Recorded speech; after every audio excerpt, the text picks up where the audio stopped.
Imagine a transformation that begins not with molecules in a lab, but with the golden sheen on a crème brûlée, the amber glow of a toffee swirl, or the deep aroma rising from roasting onions. This is not mere cooking, it is molecular alchemy in action. At the heart of these sensory wonders lies a complex and fascinating chemical process, caramelization, a reaction that redefines sugar, unlocking flavors and colors far beyond its crystalline origin. At first glance, sugar seems simple, a white, sweet crystal, predictable, stable, familiar. But when heat is applied, it becomes something else entirely. Caramelization is a cascade of thermal decomposition, isomerization, and polymerization reactions. It is the transformation of saccharides into hundreds of volatile and non-volatile compounds, creating a multi-dimensional experience of taste, aroma, and color. Sweetness becomes roasted, nutty, bitter, smoky. Structure becomes fluid, then rigid. This is chemistry that seduces the senses. What makes caramelization so unique is that it is a purely thermal reaction, distinct from the better-known Maillard reaction, which involves amino acids. Caramelization requires no proteins, just heat, time, and sugar. But that simplicity belies a storm of molecular complexity. When sugars like glucose, fructose, or sucrose are heated above till D150, DGC 302, DF, they begin to break down into reactive intermediates. These fragments, like hydroxymethylfurfural, HAF, diacetyl maltol, and furans, interact, rearrange, and combine into new aromatic and chromophoric compounds. This is not a single reaction, but a network of pathways, influenced by pH, moisture, sugar type, and temperature. Acidic conditions favor different products than basic ones. Monosaccharides behave differently from disaccharides. The precise tuning of these variables allows chefs and food scientists to sculpt flavor and texture with chemical precision. In this way, caramelization becomes a form of edible design, engineering emotion through molecular transformation.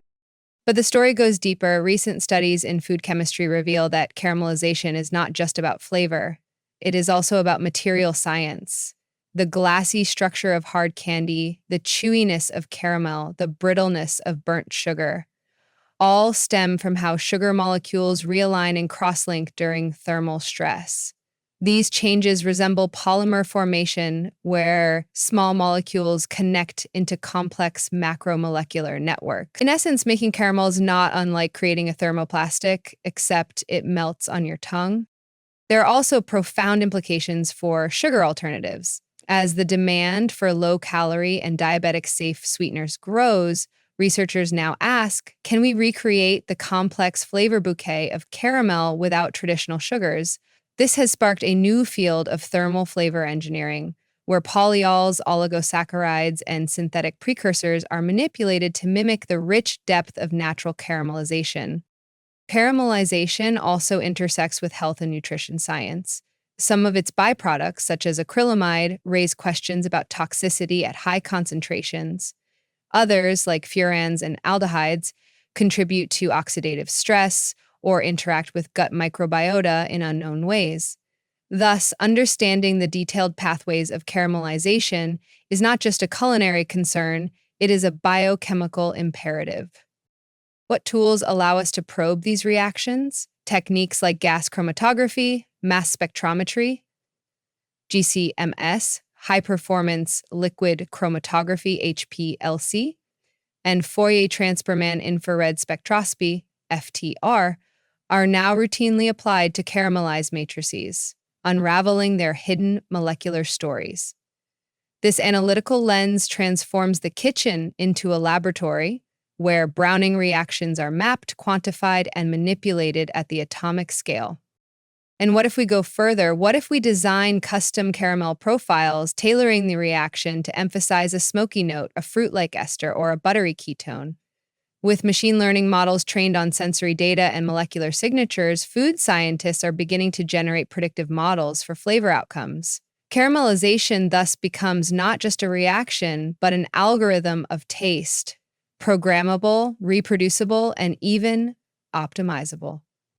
In the end, the chemistry of caramelization is a reminder that molecular transformation can be both functional and poetic.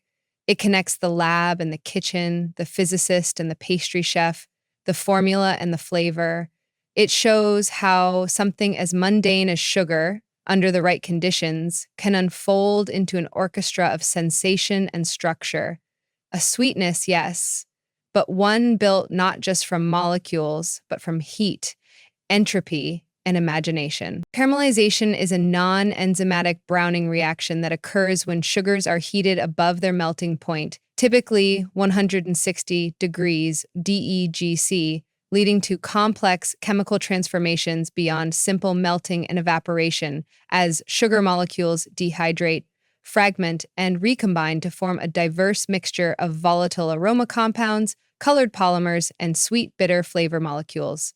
Unlike Maillard reactions, caramelization involves only carbohydrates and does not require amino acids, producing characteristic nutty toffee-like notes, and its reaction pathway depends critically on sugar type, temperature, time, and pH, making caramelization both versatile and highly sensitive to cooking conditions.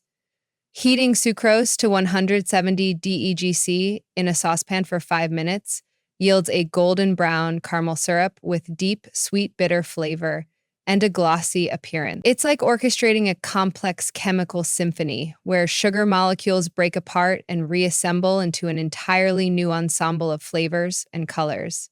Caramelization encompasses a cascade of thermal degradation reactions in which monosaccharides lose water, dehydration, isomerize and fragment into smaller carbonyl and furan compounds before polymerizing into high molecular weight melanoidins, with key intermediates including hydroxymethylfurfural, HMF, diacetyl, and furfural, each contributing distinct sweet, buttery, and caramel aromas. And while these transformations produce desirable flavor compounds, they also yield potentially harmful byproducts at excessive temperatures, making understanding caramelization chemistry essential for fine-tuning flavor profiles and controlling browning without burning.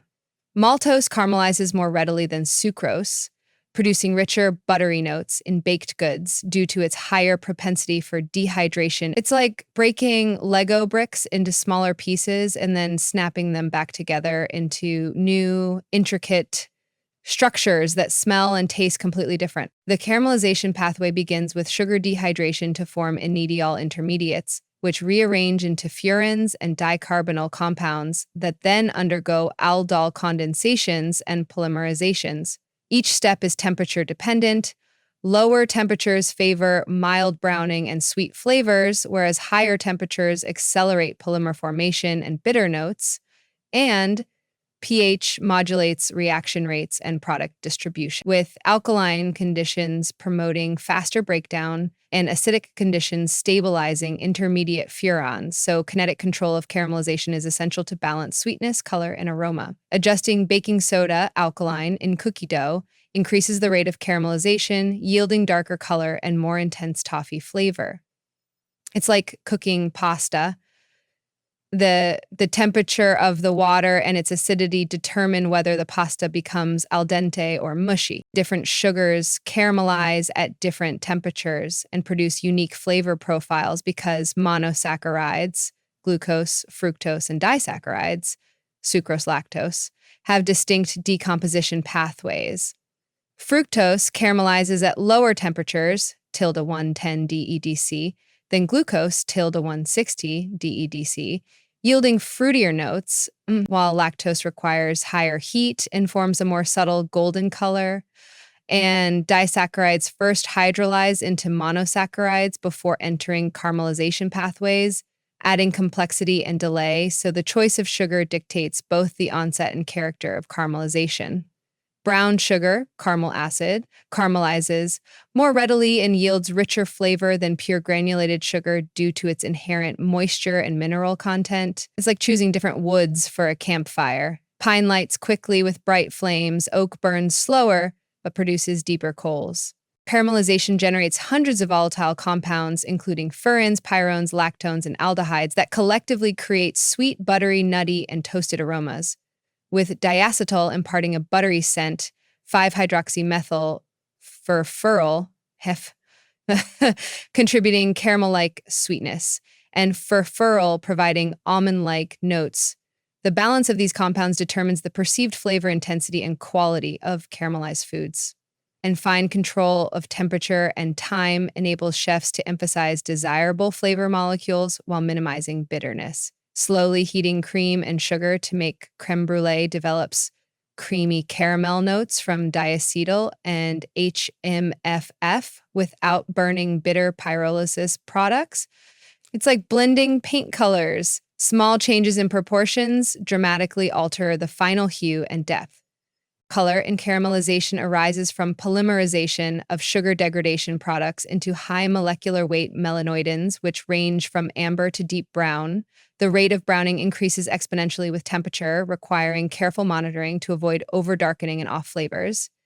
And while color intensity correlates with flavor development up to a point, beyond optimal browning, bitter pyrolysis compounds predominate. So visual cues remain a primary guide for chefs controlling caramelization. Making caramel sauce requires removing the pan from heat the instant the sugar turns golden amber to prevent burning. It's like toasting bread. Light golden toast is sweet and crisp, while overly dark toast tastes burnt and bitter. While caramelization enhances flavor, some intermediate compounds, e.g. HGFM, may pose health concerns at high concentrations, and excessive browning can form acrylamide, a potential carcinogen. Controlled caramelization at moderate temperatures reduces harmful byproduct formation while preserving desirable taste and color. And natural caramel colorings produced via regulated caramelization processes are generally recognized as safe by food authorities, underscoring the importance of balancing flavor development and byproduct control for safe food manufacturing. Commercial caramel color E150A is produced under controlled conditions to limit HMF and avoid acrylamide formation. It's like sun exposure. Moderate amounts produce healthy vitamin D, but excessive exposure risks sunburn and skin damage. Caramelization underpins production of confectionery, toffee, caramel candies, beverages, cola color, bakery goods, crust browning, and sauces, soy, teriyaki. Continuous caramelizers use controlled heating and agitation to produce uniform color and flavor at scale, ensuring batch-to-batch consistency, and by adjusting process parameters, manufacturers create distinct caramel grades, light, medium, dark, tailored for specific applications, while advanced monitoring, spectroscopy, colorimetry ensures quality control and high-volume production. A continuous steam-jacketed kettle caramelizer produces over 1,000 liters of caramel color per hour with precise hue control. It's like an automated paint mixing plant that produces thousands of gallons of exact color shades on demand. Emerging research focuses on enzymatic and microwave-assisted caramelization to lower reaction temperatures, reduce energy consumption, and limit harmful byproducts, while novel sugar derivatives and catalysts aim to steer reaction pathways toward desired flavor compounds with greater efficiency, and computational modeling of caramelization kinetics promises predictive control over flavor and color outcomes, potentially yielding healthier, cleaner label caramel ingredients and more sustainable manufacturing processes. Microwave-assisted caramelization of fructose produces comparable flavor intensity at 30% lower energy input than conventional heating. It's like using a turbocharger in an engine to get more power with less fuel.